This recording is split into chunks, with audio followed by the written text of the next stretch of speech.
All right, questions. After watching some of the tape, what'd you kind of pick up on? Maybe things you did well or opportunities that you wish you would have picked up on? Well, I think obviously a positive, starting fast. Again, would have really had opportunities early to even put the second touchdown in there. What did we not do well? Obviously, a lot of things. It was one of those games where you put your head down, you looked up, and it was a 2-3 score game. So there's no way around it. I thought we started fast, but obviously the third down turnovers and the interception we had on the glance ball on the right side, we really didn't recover from that. The first interception, the pick six, was that the right read and the right throw, or just a fluky thing where it got tipped, or did Cutter do something different than what you wanted to do? No, that was the right read. I mean, it was ultimately an RPO, so he had the option to hand the ball off. There were 8 guys in the box playing the run, and we like to replace the safety with that third off the outside glance, and we missed the throw inside, and unfortunately that ball got tipped and went the other way. So, Bush, what have the conversations with Cutter been like since Saturday? I talked to him before the game. I just think, the state of this league, you can't ride the roller coaster. He's a good player and he's a resilient kid, and he's never too high or too low. And I think that was my conversation with him in his first start going in the SEC. As you look across the league, and how many teams are playing with their second guy, and how many injuries there are, and he's got to take the positives and learn from the negatives. And I think he's got that. I really do. I think he's a guy. We talked right after the game. We talked 2 nights ago at about 10 o'clock at night, and it was like, hey, man, it wasn't perfect, but I tell you what, I thought he competed. He showed toughness. He missed a couple of throws, and you make those throws, and everything's going in different directions. So I think he wants it. I don't think he's scared at all, and that's what I've learned in 2 years here. Like, you better be confident at that position and want it, and I think he does. What's Seth in the run game doing? Do you feel like you have more of an offensive identity than maybe a year ago when it kind of felt like you were searching for that all year long? I think so, and I think, as you know, we've just always got to, we've worked to not be as one-dimensional here, and that's continuing the focus, right? Because we need to run the football, but we've got to be balanced. We've got to create some things on the outside to score points, and frankly, we can't be in passing situations and just expect to be a traditional, drop-back team. And I think that's maybe the frustrating part. That game got out of hand on a 3rd and 5 and a 3rd and 8, in our opinion. And, we've got to be a little bit unconventional and keep our team in a better position to go win football games. South Carolina had really talented edge rushers that gave you some trouble. Georgia, another team that's front seven, is obviously very capable. Is there anything that you can maybe learn in that game that you can take into this week? I think it's such a fine line, as you guys know, right, of like when to go and when to pull back. And ultimately, in this role, that's my job. And so it's trying to find that right mix right there. If there's times we're in 3rd and longer situations, we got to focus on taking care of the football, then we got to do that. So I think as a whole, obviously saw an extremely good front from a week ago. I think the quarterback's time clock will be quicker just naturally after feeling what those hits feel like. I think we know the urgency of what needs to happen from blitz pickup as we go from Tuesday to Wednesday.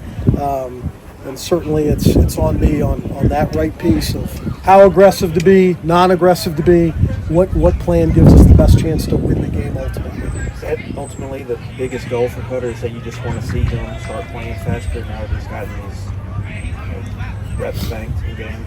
I think so. Again, the urgency, I think, of the offense was there for him on the road. It wasn't a huge game where we struggled with penalties or any issues like that. So we've talked about the urgency. We've talked about the competitive spirit. He's got to get the ball out of his hands. We have to do a better job in a lot of areas, putting him in better positions to be successful, and it's a mixture of all those things. What do you feel like he's doing in terms of just like protecting himself?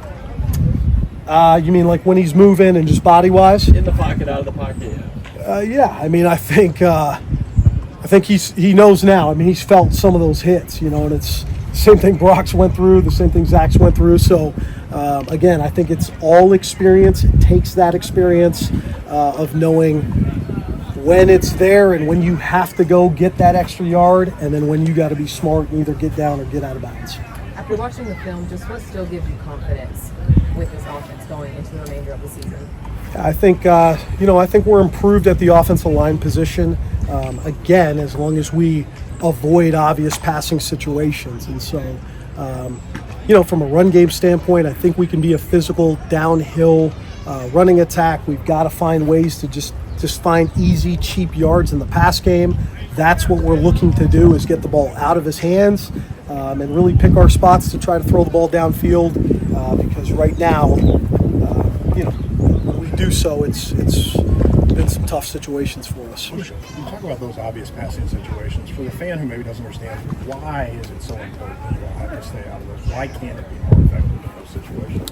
Well, I think, the edge rushers and the defensive lines we see in this league, it's a give or take, as I know you guys are seeing, right? You want to be aggressive, and on the first interception we had, we were in 6-man protection, only utilizing 6 guys in protection. We got beat with a twist, and the ball came out there. Then on the second interception, we decided to get 7 guys out there, chip the edges. They were able with a twist stunt to still get to us, and so that's a fine line. The more guys you use in protection, you're playing 3 guys getting out versus 7. And then when you choose to be in 5-man protection, 6-man protection, you're getting more guys out. You got less help in there from a protection standpoint. So these are all things we're looking at. Again, we got to the formula of what's going to get us the best chance to go win this game this week is what we got to do. And unfortunately last week, in both those third down situations, if we're maybe less aggressive, if you will, and we don't give them 14 points like we did. So on Monday, on Monday, Mark talked about simplifying maybe as a solution to maybe getting around some of the problems. Do you cut down the playbook? How do you view that? Yeah, I think it's a similar discussion, as you guys know. You cut down on things, less motions, you line up, you're more vanilla, you're more static. I still think right now we've got to do a lot of things to try to get guys open. And so it's not necessarily the play calls and the volume. For the years I've done this, we've stuck to the numbers pretty close. But it's, again, picking and choosing, just like it is when to not have as many guys in protection and go be aggressive. We're going to have to be a team. I think you guys understand that. That's going to have to move and get into bunches and stacks to try to create some kind of separation. And so it's all that fine line of when to do it, how to do it, that we got to do a better job of. But you had Jamari open on that deep ball that missed by about that much. Connect on that. What does that do for your offense when you can connect on a play like that? Obviously, it's a touchdown, but in a bigger percentage. Yeah, I think it's critical. It's no different than getting a hit after you've had a 2-3 game slump, whatever that case is. Sometimes you just got to make that play. I thought that one was close, and so I think that's the biggest thing is we self-scout and we look and we want to throw it down the field, but there's a lack of efficiency right now in us throwing it down the field. Numerous reasons why. That's what we're looking to clean up. But again, we gotta throw and catch better, and that's pretty obvious.